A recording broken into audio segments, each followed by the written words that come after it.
সোনারগাঁও উপজেলার ভট্টপুর যেই ঐতিহাসিক বউমেলা রয়েছে সেই বউমেলাটিতে যে অবৈধ গ্যাস বিপজ্জনকভাবে টেনে যে দোকান দিয়েছে সে জিলাপি, পেঁয়াজু সহ বিভিন্ন খাবার তৈরি করছে। সেখানে দোকানটি নিয়েছেন সোনারগাঁও পৌরসভার সাবেক কমিশনার দুলাল মিয়া।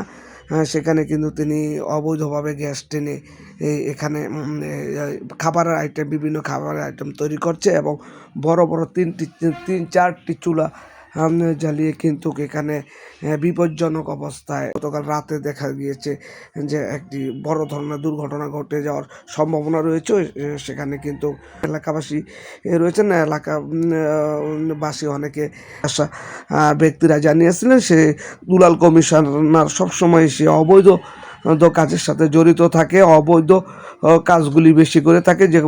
যেমন যে মেলায় অবৈধভাবে দেখেন গ্যাস লাইনটা যদি দেখেন আপনি কীভাবে এই গ্যাস লাইনটি একটি নিম্নমানের প্লাস্টিকের পাইপ দিয়ে কিন্তু গ্যাস লাইনটি টেনেছে। এখানে টেনে কিন্তু বড় বড় আপনার চুলাটি দেখতে পেয়েছেন যে বড় বড় চুলাগুলি কিন্তু বসিয়ে কিন্তু খাবার তৈরি করছেন এবং তাকেও দেখা যাচ্ছে যে এখানে যে আগুন ধাওয়া করে জ্বলছে, যেখানে বড় ধরনের দুর্ঘটনা ঘটে যাওয়ার সময় যেখানে হাজার হাজার নারীরা এখানে আসে, বউরা আসে, সেই জায়গা থেকে কিন্তু যে বউমেলার নামকরণ করা হয়েছে সেখানে বড় ধরনের একটা দুর্ঘটনার জায়গা কিন্তু সে তৈরি করছে এবং তারা কিন্তু যারা জানিয়েছিলেন সে অবৈধ কাজের সাথে জড়িত তারা জানাতে চাচ্ছেন যে সোনারগাঁ লোক ও কারুশিল্প ফাউন্ডেশনের পাশে গেটের পাশেই একটি তার আবাসিক হোটেল রয়েছে। সেখানে যে দূর দূরান্ত থেকে